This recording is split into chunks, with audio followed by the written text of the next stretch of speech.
I'm going to read a poem by my friend Polly Alice McCann.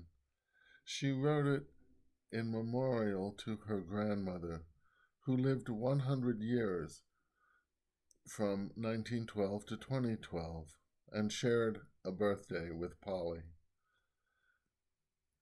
The poem is called Tea with Alice. It's pretty easy, Gigi, to believe you're gone. You went just like you wanted. You arrived early and stayed late. Grandpa's been parked out front in the station wagon fitted with wings, honking the horn for you to hurry. I'm glad you're going home. You told everyone you were going, to New York of all places, but I figured you wanted your big apple pie in the sky.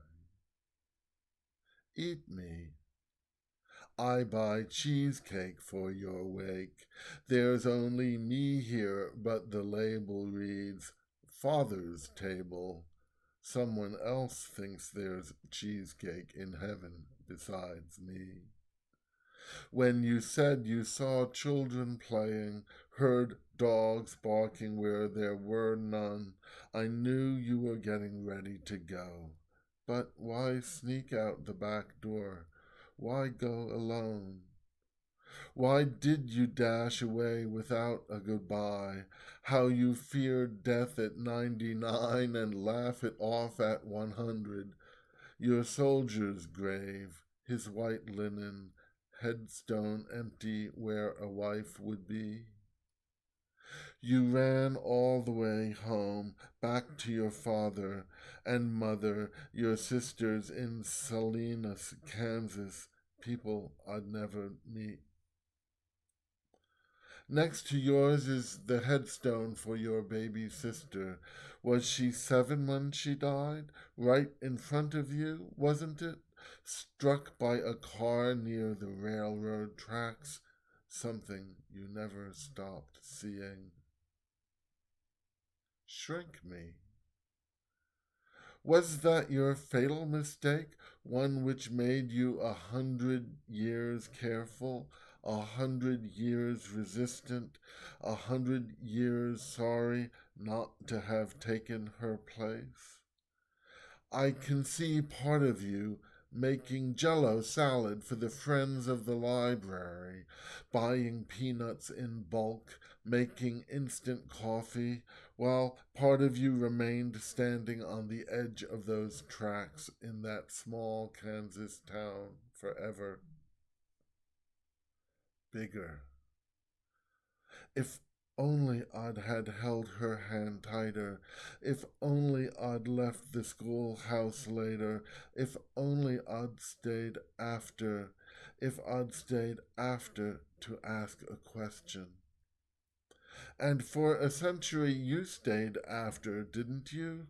100 years of questions, but no answer ever brought back the girl who insisted, absolutely insisted, you each named the cat 2 names, and the baby could pick one too. Tiger, Ray, Furry Paws, Love. She was the one who made you laugh when she tucked glass bottles in her shoes to make them fit, then wondered why they hurt her feet. Drink me. But there was nothing left of that bottle for Alice to drink, nothing that would shrink the pain down to the size to make a heart mend.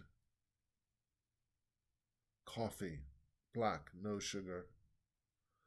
A silly girl who ran in traffic on the way home from school. I told her not to run. And oh, how you ran away to your mother, a mother who, whether she ever forgave you in your mind, could never love you the same, who could forgive the loss of her daughter, the one you were responsible for. I was responsible. But why did you forbid the funeral, or was hers enough for the both of you? Were you too broken? Could nothing put you back together? Or did you climb that wall again and again? And now I am halved at our secret parting. You left your seat at this mad tea party. You stole away before breakfast and left your tea still hot. And my heart shrieks like a tea kettle who has been forgotten on the stove until I am out of water and my throat runs dry. I have your coat here, though it's hot enough to bend the stalks of sunflowers. Like them, it slumps without your shoulders to hold it up. This coat took me everywhere I ever went. Dance class, the art gallery, the theater. It bows empty now you are gone. Here is the blue woolen flower I pinned to the lapel, faded but still in bloom. So I will keep this woolen mantle. When I am old and small, I will put it on. Then I will hold another dear girl's hand in my paper one. I will lead her to the ballet. We will sit on red velvet, our faces lit by the light of shell-colored satin. We will hum with the music of an orchestra, every part in tune. It will tie the chords of our heart back together, mend the fibers of our being. I, in your heavy coat, will share all the threads of my life with her. I'll spin out all its yarn to make her a new one until my back carries only a shawl full of threads until I am spun out.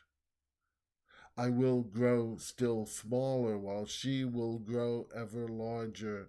She will stand on legs more powerful than a ballerina's, and she'll repeat our pattern, adding her own part. Until all the velvet cushions of the theaters are worn thin, until there is no one left to dance. Until all hatters close their shops and there are no more left to buy, till all the tea is drunk and all the seas run dry.